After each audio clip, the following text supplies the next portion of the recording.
Okay, so picture this. It's Monday, December 3rd, 2024. You wake up in Seoul. Oh, wow. Right. And everything's different. Martial law. Troops everywhere. No way. Yeah, curfews, like something out of, I don't know, a movie. Except it's totally real. And this is what we're diving into. How did South Korea, a democracy, get to this point? What does it even mean? Not just for them, for everyone, yeah. the whole world, basically. Yeah. So to figure this out, we've got reports from AP, The Sun, even financial stuff from Barron's. Okay. And global reactions, from Reuters. It's intense. Honestly, it's like a political thriller or something. Oh, right. See, South Korea, everyone thought they were doing great democracy-wise, like a model. Yeah, I mean. And then, bam, this. Right. So it starts with President Yoon Suk-yeol. Right. December 3rd, he just closed martial law. The whole country, his reason. Anti-state forces, he says. The opposition, they're too cozy with North Korea, apparently. But to, really get this, we got to look at Yoon. His whole presidency, Yeah, absolutely. It's been, well, how do I put this? Rocky. There were clashes with the National Assembly, which is their parliament, scandals, corruption accusations. Yeah. So is this martial law? Is it a power grab he planned? Or is he, I don't know, desperate, losing control? It's not totally clear from what we've got. And then the National Assembly, they don't just sit there. They have this emergency meeting all night, ignoring the curfew. Even they won't move. Right. Yeah. And they vote to cancel Yoon's decree. Overwhelmingly, even his own party turned on him. Wow. And the National Assembly Speaker, Woo Won-shik, he says, we're the guardians of democracy. Powerful stuff. Right. Powerful stuff. So is this a win for democracy? Or does it show how weak it actually is?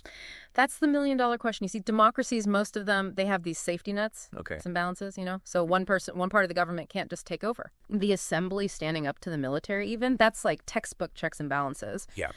But the fact that Yoon even tried this, it's maybe things aren't so stable. You know what I mean? Yeah, and all this time, while the politicians are doing their thing, right. Seoul, the streets, it's getting crazy. The Sun, they describe, protesters fighting the military, human chains blocking troops. Seriously. Fire extinguishers as weapons. It felt like... Oh, wow. It felt like it could explode, the whole situation. Yeah. And then you have Lee Jae-young, big opposition guy. He's calling for, mass protests. This is, he says, a fight for the soul of the country. So are we seeing, the start of a revolution, basically? It's possible. You got to remember South Korea's history, right? They fought hard against dictators, student protests, pushing for elections. Right. This whole thing, it's those old fights coming back. It could spark a huge movement, but will it? Or is this just temporary unrest? It's hard to say. And then there's the economic side. Barron's, they report the iShares MSCI South Korea ETF, which is basically... Again, stocks. Yeah, it tanked 3% when the martial law hit.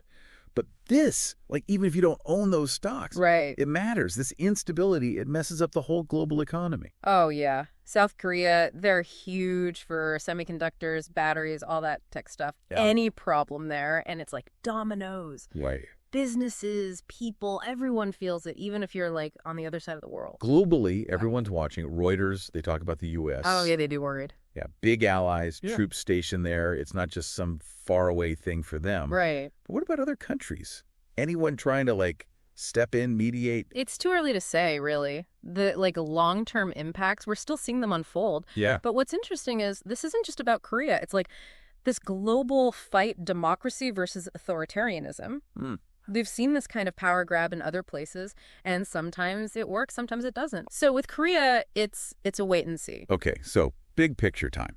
We had martial law, then bam, democracy fights back, all in hours. It happened fast. Right. It shows you how important it is to have a free press, courts that aren't controlled, and most of all... Who care, yeah. Yeah, citizens that get involved. That's how you protect democracy. You got it.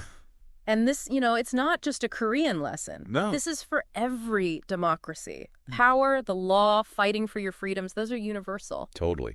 So here's a thought.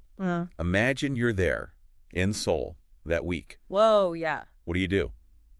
Do you protest?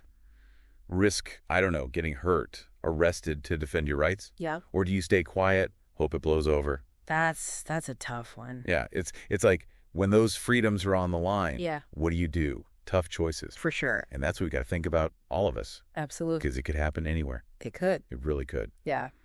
Okay, that's our deep dive for today. Thanks for listening. Thanks for having me. And until next time, stay informed, stay engaged, and stay curious. Hear, hear. Today is your lucky day. Today is the day that our $3 website works for you, paying you directly to your PayPal daily. Imagine $3 ongoing continuous payments to your PayPal account.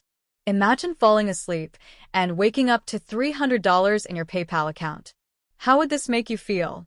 How could this help you? What bills could you pay? What kind of fun could you have? What does that retirement look like now? All for a one-time payment of $3. This website is DFY done for you, fully built and completely hosted, and never stops collecting payments for you. You have spent $3 on coffee on a regular, but that coffee won't help you create multiple streams of income. Click the link below.